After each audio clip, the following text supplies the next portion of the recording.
Welcome to the second podcast of Americans United for Peaceful Separation. Hosting with me today is Marcus Ruiz Evans, the president of CalExit, yes, California. Alu Axelman, the owner of Liberty Block and the president of Foundation for New Hampshire Independence. And we're very honored to have with us the gentleman we call the hero of the peaceful separation movement for the whole country, because he's the state representative in New Hampshire who actually sponsored a resolution proposing a referendum on a constitutional amendment to have citizens vote on secession. So this is State Rep Mike Sylvia. We're very happy to have you with us today. Unfortunately, Mike lost his primary. Mike, you can talk about that as it relates to secession as you are comfortable, as you please. We're here to support, commend, and honor you, as we will always be. I appreciate it, Rabbi. It's a pleasure to be here. Stop by and say hello and goodbye.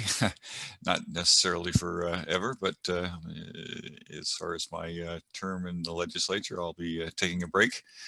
Not just secession was a little bit of an issue for me in the primary, but we have Governor Sununu here in New Hampshire that's looking for higher office and a little irritated at me.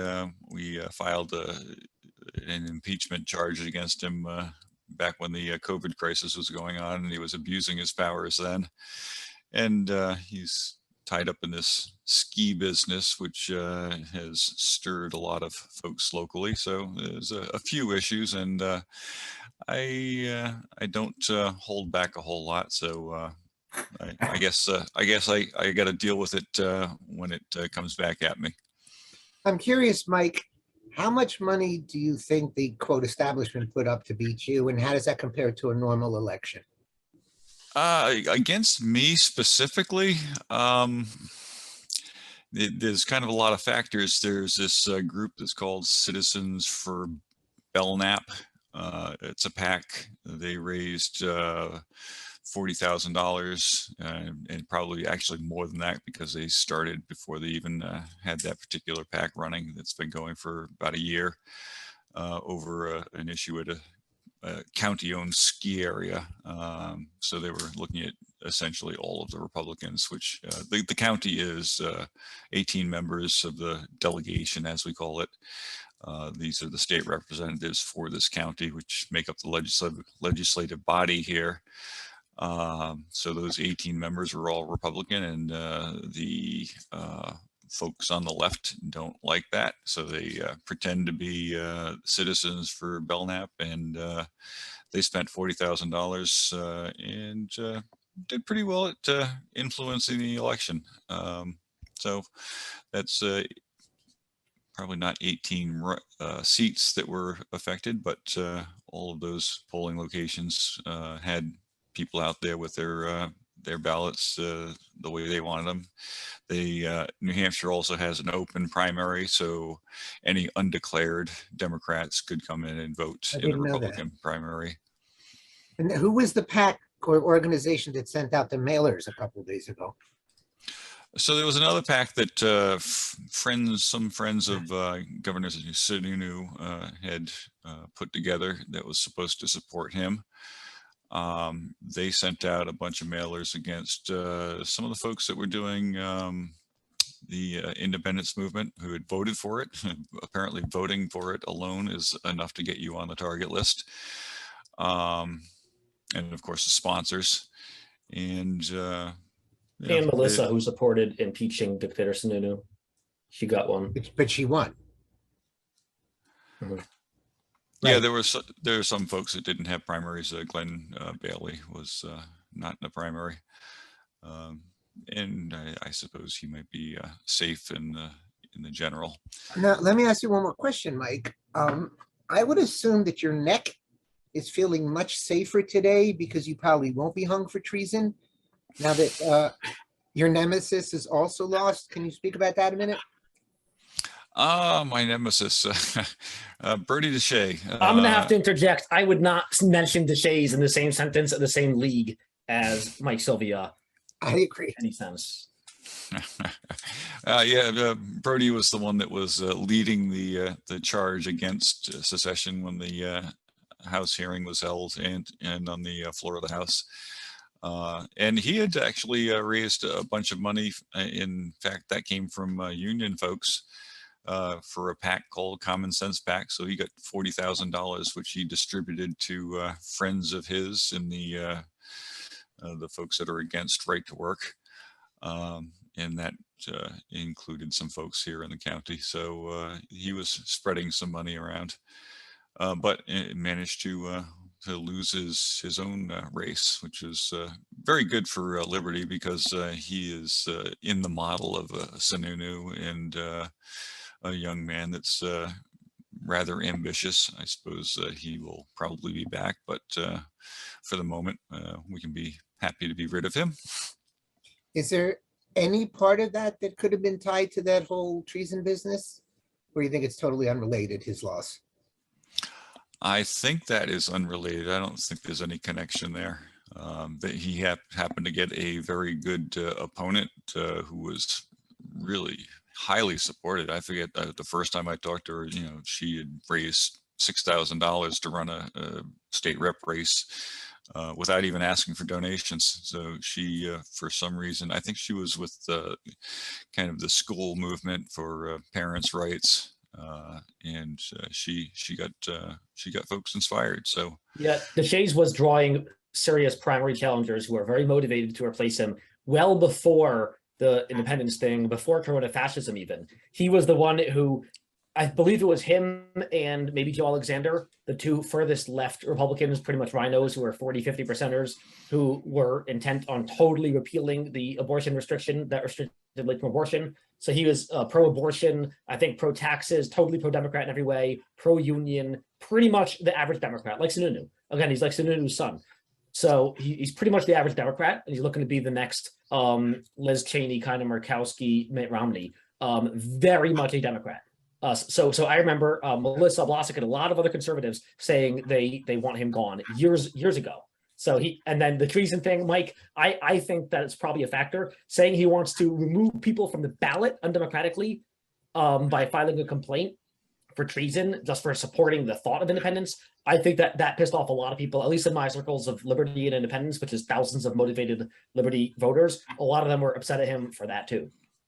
All right, and we had one other factor was a very competitive race for sheriff on the Republican ticket. And one of the candidates, the challenger, was highly supported by unions, which happened to coincide a lot of the interests of the Citizens for Belknap. So there was a whole series of things that came together, and it wasn't tough. But you mentioned Melissa Blasick, who actually survived her primary, no problem. Sununu had her on the target list also, right up there, not for the secession thing, but more for the impeachment and the whole rights of people not to be locked down and force injected and force masked and all of that stuff. So she was very vocal and right up there on the target list. Of the 13 that voted with you, how did they fare? All 13, do you know? I believe Matt Santonastasso may have lost his primary. Glenn Aldrich, he lost his primary. He was also here in Belknap County on the target list for the Citizens for Belknap.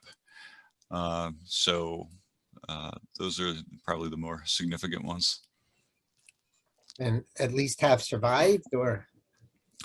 Yeah, Diane Kelly, she got through her primary. She only voted for or voted not to kill the constitutional amendment, which is just as bad a sin, I guess, for those who think that it's treason. But I haven't, gone through all of the wreckage yet, so that's still going on. And we've got a Republican county meeting tonight, which ought to be interesting.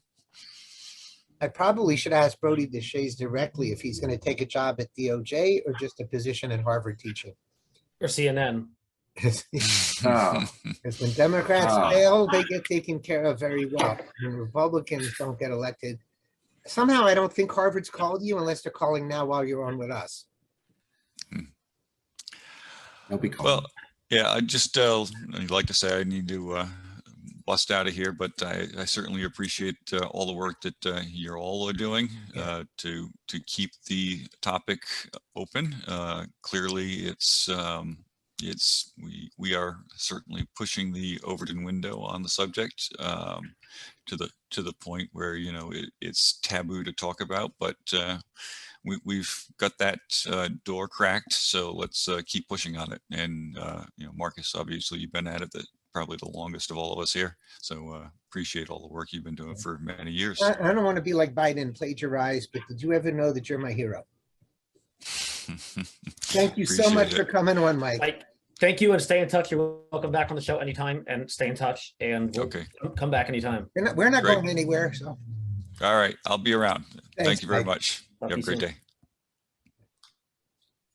soon. day. The question I have, guys, is I thought I saw some article saying that in New Hampshire, the government tried to get the legislators who were pushing for secession disbarred or removed, and that failed.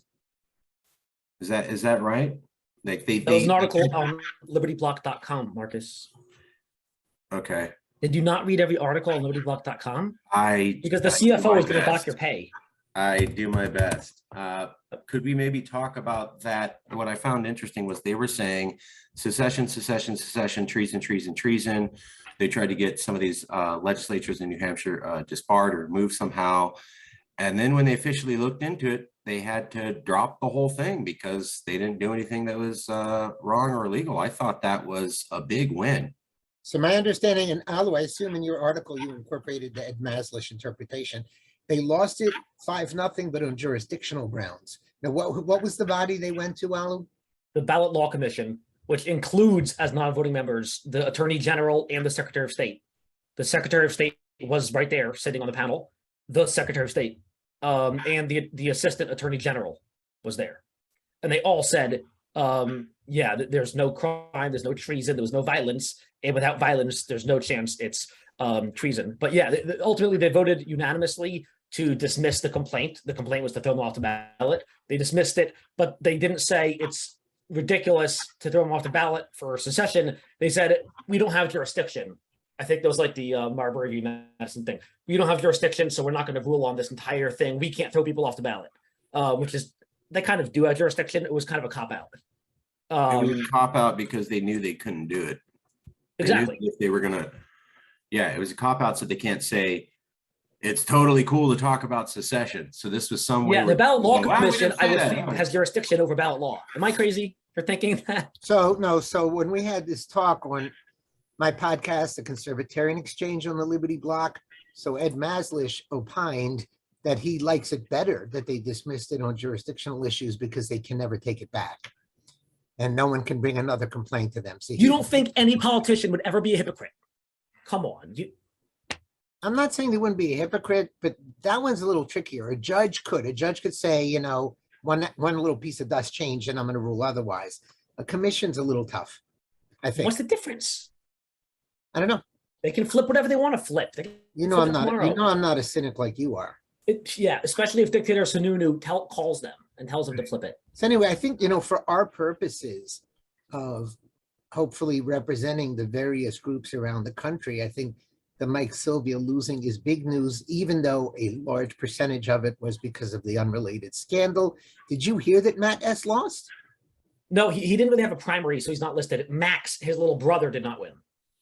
Oh, so Matt did stay. He didn't have a primary, I don't think. So I Right. think And Brody lost. To me, it's kind of a mixed bag. very much a mixed bag. Uh-oh. Josh O'Kello won. He voted yes on independence, and he got the attack mailer from dictator Sununu, and he won. All right. So yeah, it definitely wasn't a rousing defeat for the CACR 32 crowd, but Mike stuck his neck out on ethics and went up against a dictator. Unfortunately, not so much for our purposes here. Sununu won his primary with 80% support, but that's for Sununu's twin brother and Sununu's son both lost in pretty big upsets. who did? Chuck Morse was anointed to be the senator. Okay. As soon as Sununu decided not to run, he anointed Chuck Morse, who was the Senate president of New Hampshire, longest running ever in history of existence, I believe, Senate president, who did amazing, passed a great budget, cut taxes, all that, ran for U.S. Senate, and Baldock destroyed him because the resolve chose Baldock. Very interesting. Now, I remember you interviewed Don Bolduc, but I don't remember if in that interview, yeah. did peaceful separation ever come up? I don't know. Did I interview him? I'm 99% sure you interviewed Don Bolduc. Yeah. Well, we'll be hearing more about it. Anyway, what else is going on in the world of peaceful separation in California, Mr. Marcus? Yes, California is going to have a documentary coming out by Awfully Nice Production sometime this month. That's what they said. Been working with them for about 5 months. It's part of a series documentary on division in America. We're only part of it, but they seem to double down on our part. Additionally, yes, California is going to come out with the 10 Years of Cal Exit documentary, working on that on our own. We have been working with a documentarian going back to 2016 with hundreds of hours of footage, original footage never before seen by the media. And we're working on putting that together. Also, we have our courses up online so that you can become certified in secession. We're the only group doing that. It's available at calexit.podia. Mostly what we're trying to do at this moment is get ready for midterms. Midterms are coming. We still expect a Republican landslide, and we still expect Californians to freak out. You're talking about the state legislature. Federal midterms in November. You're talking about the federal midterms. Federal Okay. midterms. What about, I'm kind of more interested in the state legislature because that's heavily Democrat today, isn't it? Yes. And that's not going to change, I don't think. Never. That That will won't. never change. So for your purposes as a movement within the state, that part's not going to change. No, and we that's kind of good because basically we want to replay what happened in 2016. So Trump got elected and everybody freaked out because it was primarily a Democratic legislature and the Democratic Party was against Trump. They were allowed to say all sorts of really strong language about how they're going to resist him and defy him and, go independent. There's some evidence that the Democratic Party itself likes that. They gamed out a 2020 election before the election. And this was in the news. And they were talking about how, if they lost it, it ends up with California seceding. So the Democratic Party did that in their own national gaming out of the 2020 election. And they tolerated a lot of talk of resistance and nullification against Trump for 4 years. So we think that they'll back it. We think that maybe Trump derangement syndrome is kind of a real thing, whether you like that idea or not. We think people are going to lose it. And they're massively going to be like, say whatever you want against Trump, burn down the whole house, because that's how liberals are. I'm a liberal, but that's how they are. And so we expect Republicans are going to win in midterms. People are going to freak out. It's the party of Trump. That's been thoroughly declared. Californians will view this as Trump coming back and an existential threat to them, and they'll freak out again. This time it'll be much better for CalExit because you won't be able to say, oh, Americans didn't do that. No. A foreign government voted for them. No one's going to buy that this time. You were able to pull that 2016. Turned out to be completely false. There is zero evidence of a foreign government switching electronic votes for the 2016 thing. Every national security agency said that. Sorry, Alan. So what you're saying is that AUPS and CalExit should have a great press release ready to go the day after the election in November, saying that the United States federal government is now in Republican hands, and if you want a progressive agenda, California should be independent. This is me waving and bowing. My question, Marcus, is first of all, how big is your legislature? Oh God, 200 to 300 people. Okay, you're going to Google and come up with a better answer than that, I hope, at some point. And is there anyone in the legislature even leaning towards doing what a Kyle Biederman did in Texas or Mike Sylvie did in New Hampshire, putting anything into even a committee, a proposal? Oh, it's 120. Sorry, I was way off. It's That's like 120 Texas. members. Yeah, I it's think 120. No, not at the minute, but the moment that Trump gets into office or Republicans win, yes. So when Biden was here, all the language cooled off in California. But when Trump was here, you had like 4 or 5 different California legislators saying things like, we don't care what the federal government does. We'll do whatever we want. We'll just ignore federal laws. Who cares what the feds say? And nobody cared if they said that. Nobody criticized them. You had multiple California legislators saying that. So when the tide turns, I expect a lot of California politicians to suddenly come back out and say, I'm all about this. At the moment, Biden's in charge, and Biden's been doing a pretty good job of keeping everybody in line. But when midterms happen, people are going to freak out, and Californians freak out, and they don't care what anybody told them to do. They just freak out. And so that will hold in November, we feel. So how does CalExit put itself in the position that after the election in November, when people are freaking out, they dial CalExit rather than some other organization and say, hey, we need your support. We're on your side right now. By being the largest game in town, by being definitively the largest game in town. So being the great blue whale in the ocean, and go, yeah, there's there's a tuna fish. You could join them too, or you could join the great big blue whale. It's not even a comparison. That's our plan. Okay, but you don't have any specific relationships within the legislature. No, and they will not talk to us at this time because it's not politically expedient. But Are there any watch candidates how- you're endorsing or helping? I'm sorry? There must be some state assembly candidates at least that you're endorsing or helping or in touch with. No. Now, California, because it has the referendum, sometimes goes that route rather than influencing the legislature, correct?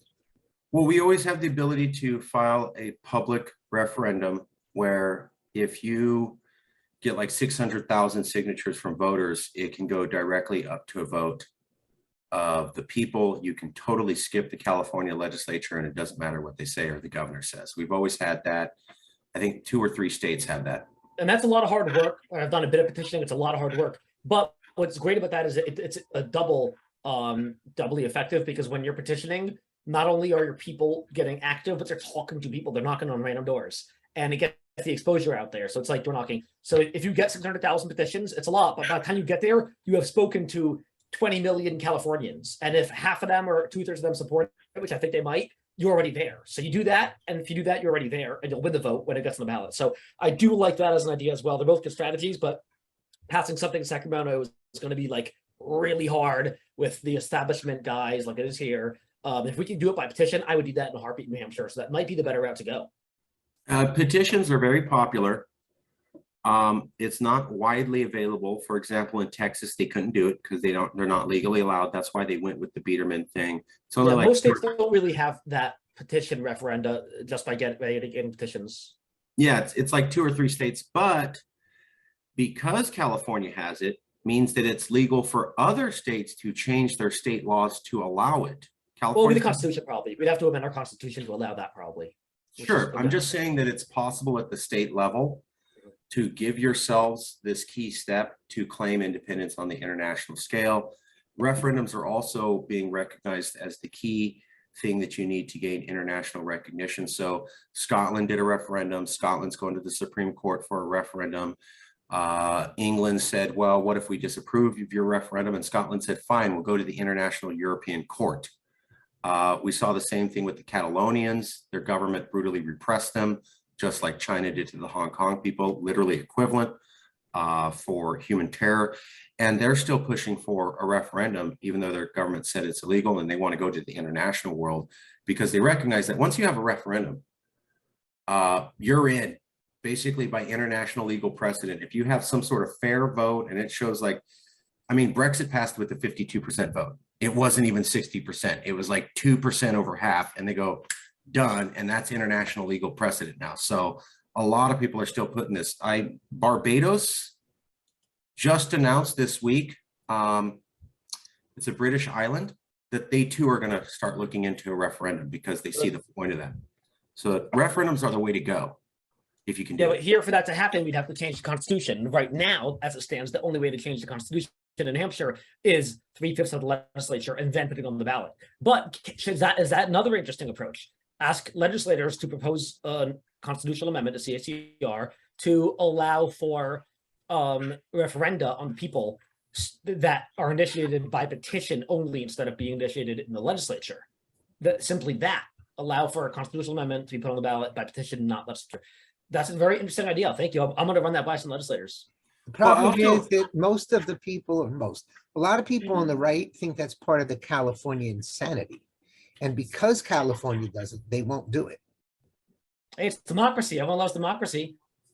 Well, just like California is revolted by some of what the right does, so the right is revolted by some of what California does. And just because California does it is enough reason not to. But again, but here it's hard to oppose. I got to push back. Saying you don't want things to even get onto the ballot by petition, even knowing that being on the ballot means you still need 2/3 of the whole state to vote for it. What are you afraid of? If you're afraid that 2/3 of your state is repugnant to you, leave the state. Yeah, but you'll all of a sudden you're going to hear the politicians going about, we just discovered we're not a democracy, we're a republic. Yep. Well, I mean, I'm not there in New Hampshire, but I would say I hear a lot about how it's the free state and libertarians have been encouraged to move to that state for the last 10 years. And it's part of some free state libertarian project, and you have a bunch of people there. So my question is, you got thousands of people saying we're about liberty and freedom, and that's why I moved here. Okay, well, we want to give you more liberty and freedom by allowing you to have a vote that goes directly. No, we don't want that liberty and freedom, even though we've been making this a state level project for the last 15 years. This might be the way around secession. Go, look, I didn't say secession. I just said, don't you have the right to have a public plebiscite? I mean, New Hampshire is the most pro-independence congregated state out of all 50. If you guys can't pull it off there, Jesus, I don't think anyone can. We can. It's only a matter of time. Again, the DC empire is collapsing, and also we're working towards independence. Progressives are leaving the state. Libertarians are moving in by around 1,000 per year, and it's a small state, and they're moving in and having families, and convincing others, influencing their neighbors. So we're winning so fast and on so many ways. I published an article on Liberty Block explaining the many different ways we're winning, and the methods and tactics what we're using. It's all pretty public. Marcus, I want to ask you. I know you've been pretty outspoken against the Mar-a-Lago raid, against Trump, et cetera, et cetera. Are these further arrests and subpoenas, is that resonating with other people in California saying the feds are going too far? I saw an article, I haven't read it yet, about how Americans feel that maybe the raids went too far or it's not clear. I remember Andrew Yang came out, and he's a liberal, saying that the optics are bad. Right now in California, from my impression, is people feel justice is being done and that guy's getting what he deserves. Again, they're crazy. That's why I want to divorce them. They're crazy. They're fine with the FBI and the Gestapo. They subpoenaed or arrested, I forget which one, or took the phone of Boris Epstein, who's like Trump's lawyer. And the question is, will there be a point where the people who don't agree with you say, wait a minute, this is going too far, or will they just dig in further? And do you have any way of knowing that? California hates Trump. Trump derangement syndrome is alive and well. Here in CalExit, we're counting on that for midterms. So instead of fighting it, we were like, look, if this is the way this place is, we're just going to say, get ready for midterms, and you're going to go into the nutty, bland place. I mean, I love California, and I am a Californian, but I also have two eyeballs. Sometimes we do some nutty stuff, and it's who we are, right or wrong, good or bad. Like when your family has some habits you're not happy about, but you still love your dad and your sister. This is Trump derangement syndrome land. That's never going to go away. So they feel justice is being done. I did a show here, National Divorce, and I'm a liberal, and in California, where I pointed out it's not fair. When you look at what happened to Clinton, when you look at what happened to Hillary Clinton got off. Bill Clinton had an aide who took secrets home. Johnson took secrets home. Every president does that. Yep. These are like public cases. Like, yeah, everybody present does, but these are like well-documented cases where this happened. And I think the worst thing that happened was the guy that worked for Clinton who took national security documents home, and even though he was told not to, he got 2 weeks in jail. Yeah, Sandy Berger. He got like 3 months in jail, maybe 2 weeks in jail, and that was it. Wasn't even president, wasn't even cleared, definitely national security secrets. And the thing that scares me or bothers me is that you'll see none of this brought up anywhere. So in the press that talks about Trump is getting what he deserves, and this is justice coming on down, there will be no mention of Clinton, no mention of Sandy Berger, no mention of Johnson, not mentioned at all, which tells me the media knows it's too damn close, and that's why they're not printing it. Did you get pushback from when you did that episode unbashing Trump? I didn't get pushback because a lot of people in the movement know that even if they don't like what I'm saying, it's logically based and it's hard to argue with me. But I only got support from conservatives here in California and across America who really liked that episode and thought it was great that at least one liberal was acknowledging the truth, which, you know, and I kept saying, look, I hate Trump. I think he's racist. But when James Comey comes on TV and says, we told Hillary Clinton not to do that. We told her it was reckless.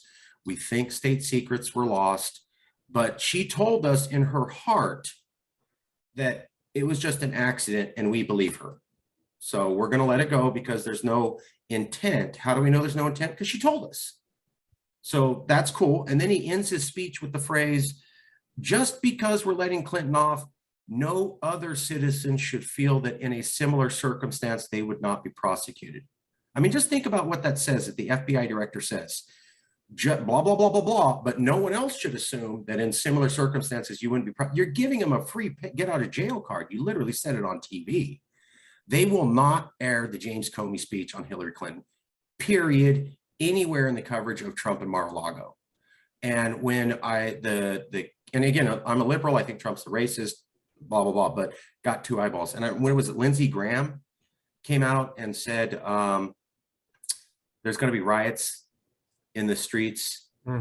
So I saw the liberals take on that and they go, so Lindsey Graham says, given the Clinton thing, there's going to be riots in the streets. Well, he's trying to intimidate the justice system, right? What I captured though was not one of the liberal news agencies who covered that Lindsey Graham said that, then went into detail of, well, what does he mean given the Clinton debacle?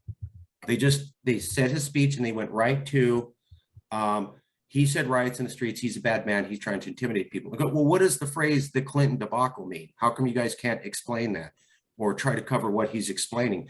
Zero explanation or coverage. They just skipped right past that to bad man. So I have a lot of experience in this, being that I was accused of being a Russian spy based upon lies. And even after we were cleared by 3 federal, 1 state investigation, they continued to print that. And so I began to become somewhat experienced in how media BS operates.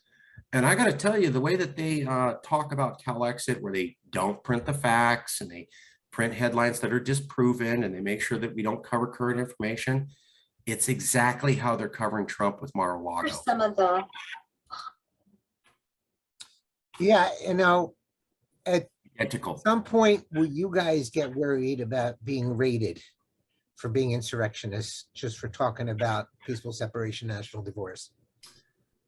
We just were accused again of being Russian spies in the newspaper last month because an ex-member was mentioned in a federal indictment. So we got a lot of pounding because of that. So yeah, it's already there, but that was already last month. We basically But you're fought not being raided by SWAT teams, and they haven't stopped you in an airport to take your phone yet. I mean, I still have my phone. I'm still here. No one's reported that I was raided. There's no pictures of a SWAT team at my house. So if I was raided, I'm not aware of it. Besides, when they do that stuff, they like to blow it up, right? Like, we got this guy, you know, he's good. Try to find something in the newspaper about me. You won't. You won't find it. So, and that was a federal indictment, you know, by the Justice Department. That was big time. I mean, I got phone calls about that, but we're still here. Haven't done anything wrong. I mean, people say we do things wrong, but we don't. So we're still here. I mean, you know, we had multiple newspaper headlines going, we received money and direction directly from the Kremlin.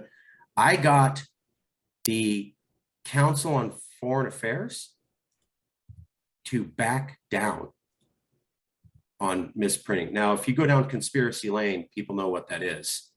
I got the CFR to back down and 3 other newspapers to back down about printing lies about us. So that's where we're at. I'm done. Thank you, guys. Yeah, I think that the one thing I want to reiterate is the purpose of our meeting is to strengthen each other's movements, whether it's Mike Sylvia's, Kyle Biederman's, et cetera, and that the 3-legged triangle of liberals, conservatives, and libertarians is going to be much harder to topple over. So that's why we're here, and that's why we're going to keep meeting and being friends so that we can part peacefully.